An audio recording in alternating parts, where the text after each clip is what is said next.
Hello everyone, welcome to my channel.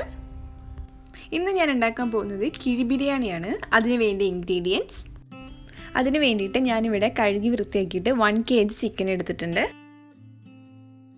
വെളുത്തുള്ളി, ഇഞ്ചി, പച്ചമുളക്, വേപ്പില, ചെറിയ ജീരകം, കുരുമുളക് ഇതെല്ലാം കൂടി ഒന്ന് മിക്സിയിലിട്ട് പേസ്റ്റ് രൂപത്തിലാക്കുക. 1.5 ടേബിൾ സ്പൂൺ മുളക് പൊടി, ആവശ്യത്തിന് ഉപ്പ്, മഞ്ഞൾപ്പൊടി 1 ടേബിൾ സ്പൂൺ, തൈര് 1 ടേബിൾ സ്പൂൺ, 4 വലിയ സവോള മീഡിയം സൈസായിട്ട് അരിഞ്ഞത്, 2 വലിയ തക്കാളി, ചിക്കൻ ഫ്രൈ ചെയ്യാൻ വേണ്ടിയിട്ട് ആവശ്യമായിട്ടുള്ള ഓയിൽ, നെയ്യ്, 6 kg, പട്ട, കറാമ്പൂ, ഏലക്ക ഇതെല്ലാം കൂടി നന്നായിട്ടൊന്ന് മിക്സിയിലിട്ട് പൊടിച്ചെടുക്കുക. ഒരു ചിക്കൻ സ്റ്റോക്ക്. ഫസ്റ്റ് നമുക്ക് ചിക്കൻ ഒന്ന് മാരിനേറ്റ് ചെയ്തെടുക്കണം. അതിനായിട്ട് വെളുത്തുള്ളി ഇഞ്ചിയുടെ പേസ്റ്റ്, പിന്നെ മുളക് പൊടി, ഉപ്പ്, മഞ്ഞൾപ്പൊടി ഇട്ടിട്ട് ഒന്ന് നന്നായിട്ട് മാരിനേറ്റ് ചെയ്തിട്ട് ഒരു 2 മണിക്കൂറോളം അത് അടച്ചു വെക്കുക. നെക്സ്റ്റ് ഇതിന് വേണ്ടിയുള്ള റൈസ് റെഡിയാക്കുക. അതിനായിട്ട് ഞാനിവിടെ 3 കപ്പ് ബസ്മതി റൈസ് എടുത്തിട്ടുണ്ട്. ഒരു 20 മിനിറ്റ് ഒന്ന് സോക്ക് ചെയ്തിട്ടുണ്ട്. അരി വേവിക്കാനായിട്ട് ഞാനൊരു പാത്രത്തിൽ വെള്ളം എടുത്തിട്ടുണ്ട്. അത് നന്നായി തിളച്ച് വരുന്നുണ്ട്. അപ്പോൾ അതിലോട്ട് ഉപ്പ് ആഡ് ചെയ്ത് കൊടുക്കുക. ഒരു ക്യാരറ്റിൻ്റെ പകുതി നന്നായിട്ട് സ്ലൈസ് ചെയ്തിട്ട് അതിലോട്ട് ആഡ് ചെയ്ത് കൊടുക്കുക. പിന്നെ നമ്മൾ എടുത്തു വെച്ചിട്ടുള്ള റൈസും കൂടി വെച്ചിട്ട് നന്നായിട്ടൊന്ന് മൂടി വെച്ച് വേവിച്ചെടുക്കുക. അതിനുശേഷം നമുക്കൊന്ന് ചിക്കൻ ഒന്ന് ഫ്രൈ ചെയ്യാൻ വേണ്ടിയിട്ട് ഒരു പാനിൽ നമ്മൾ ആവശ്യത്തിന് എണ്ണ ഒഴിച്ച് ചിക്കൻ നന്നായിട്ട് ഫ്രൈ ചെയ്തെടുക്കുക. അതിനുശേഷം മസാല ഉണ്ടാക്കാൻ വേണ്ടിയിട്ട് ഒരു നോൺ സ്റ്റിക്ക് പാൻ എടുത്തിട്ട് നമ്മളതൊരു 2 ടേബിൾ സ്പൂൺ നെയ്യ് അതിലോട്ട് ഇട്ട് കൊടുക്കുക.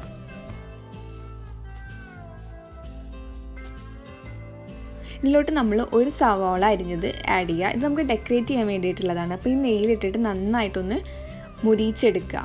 ലേശം ഉപ്പും കൂടി ആഡ് ചെയ്യുക.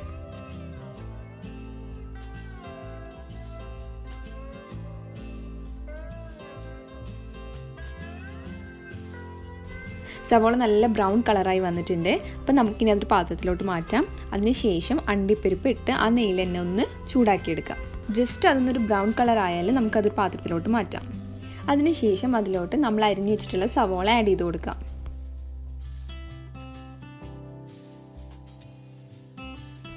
സവോള നന്നായിട്ട് വാടി വന്നിട്ടുണ്ട്. അപ്പോൾ നമ്മൾ വെളുത്തുള്ളി കുരുമുളക് ആ പേസ്റ്റ് ഉണ്ടല്ലോ അത് ഇതിലോട്ട് ആഡ് ചെയ്ത് കൊടുക്കാം. നമ്മൾ ചിക്കനിൽ ഫുള്ളായിട്ട് ആഡ് ചെയ്യുന്നില്ല, കുറച്ച് മാറ്റി വെച്ചിട്ടുണ്ടായിരുന്നു. അപ്പോൾ അത് ഇതിലോട്ട് ആഡ് ചെയ്ത് കൊടുക്കാം. അതിനുശേഷം നമ്മൾ അരിഞ്ഞു വെച്ചിട്ടുള്ള തക്കാളി കൂടി ആഡ് ചെയ്ത് കൊടുക്കാം. നന്നായിട്ട് തക്കാളി ഒന്ന് ഉടഞ്ഞ് വേവുന്നത് വരെ നന്നായിട്ട് ഇളക്കി കൊടുക്കാം.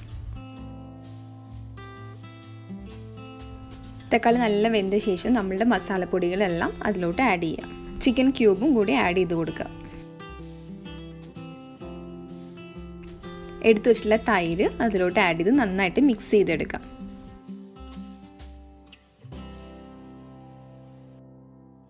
ഇതിലോട്ട് ഞാൻ ഒരു അരപ്പ് ചേർക്കുന്നുണ്ട്.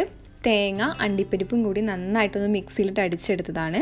അതിനുശേഷം ചിക്കൻ അതിലോട്ട് ആഡ് ചെയ്ത് കൊടുക്കാം. മല്ലിച്ചപ്പ്, വേപ്പില, പുതിന ഇട്ട് കൊടുത്തിട്ടുണ്ട്. ഇപ്പം നമ്മളെ മസാല റെഡി ആയിട്ടുണ്ട്. നെക്സ്റ്റ് നമുക്കൊരു വാഴയില നന്നായിട്ട് വാട്ടിയെടുക്കണം. എൻ്റെ വാഴയില അത്ര നല്ലതല്ല, മോശം ഇലയാണ്. ഞാനിവിടുന്ന് ഷോപ്പിൽ നിന്ന് വാങ്ങിയതാണ്. ഇപ്പോൾ നാട്ടിലുള്ളവരൊക്കെ ആണെങ്കിൽ നല്ല ഇല കിട്ടും വീട്ടിൽ, നമ്മളെ വീട്ടിൽ തന്നെ ഉണ്ടാവും. അപ്പോൾ നന്നായിട്ട് ഇല ഒന്ന് വാട്ടിയെടുക്കുക. ശേഷം ഒരു ബൗൾ എടുക്കുക. ഫസ്റ്റ് നമ്മൾ ഫോയിലിംഗ് പേപ്പർ വെച്ച് കൊടുക്കുക. അതിനുശേഷം നമ്മൾ വാഴയില അതിലോട്ട് വെച്ചിട്ട് മസാല അതിലോട്ട് ആഡ് ചെയ്യുക. നിങ്ങൾക്ക് എത്ര മസാല വേണമെന്ന് വെച്ചെങ്കിൽ അതിലോട്ട് ആഡ് ചെയ്ത് കൊടുക്കുക.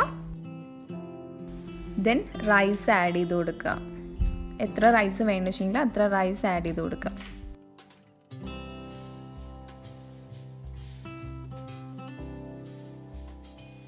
ഒരു ടീസ്പൂൺ ബിരിയാണി എസൻസ് ഒഴിച്ചു കൊടുക്കുക.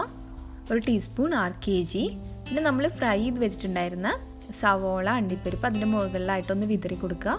മല്ലിച്ചപ്പ് ചെറുതായി അരിഞ്ഞത്. അതിനുശേഷം അതൊരു കിഴി രൂപത്തിലാക്കിയിട്ട് ഒന്ന് കെട്ടിയെടുക്കുക.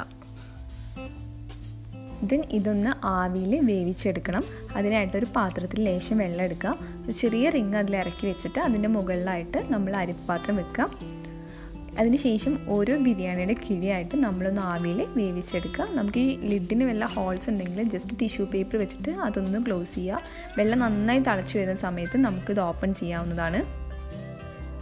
അപ്പം നമ്മളെ കിഴി ബിരിയാണി റെഡി ആയിട്ടുണ്ട്.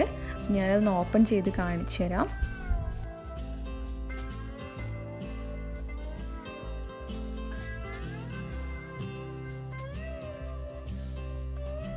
നന്നായിട്ട് മസാലയൊക്കെ ഒന്ന് യോജിപ്പിച്ചെടുക്കുക. നല്ല ടേസ്റ്റി ആയിട്ടുള്ള അതുപോലെ തന്നെ വെറൈറ്റി ആയിട്ടുള്ള ഒരു ബിരിയാണിയാണിത്. എല്ലാവരും വീട്ടിൽ ട്രൈ ചെയ്ത് നോക്കുക. നിങ്ങൾക്ക് ഗസ്റ്റൊക്കെ വരുന്ന സമയത്ത് പെട്ടെന്ന് ഉണ്ടാക്കാൻ പറ്റിയ ബിരിയാണിയാണ്. അപ്പോൾ നിങ്ങൾക്ക് എല്ലാവർക്കും എൻ്റെ വീഡിയോ ഇഷ്ടമായെങ്കിൽ ലൈക്ക് ചെയ്യുക, ഷെയർ ചെയ്യുക, അതുപോലെ കമൻറ്റ് ചെയ്യുക. And please do subscribe my channel. ഞാൻ പുതിയ വീഡിയോസ് അപ്ലോഡ് ചെയ്യുമ്പോൾ നിങ്ങൾക്ക് നോട്ടിഫിക്കേഷൻ വരാനായിട്ട് ആ കുഞ്ഞു ബെല്ലൈക്കൺ കൂടി ക്ലിക്ക് ചെയ്യുക. And thank you for watching.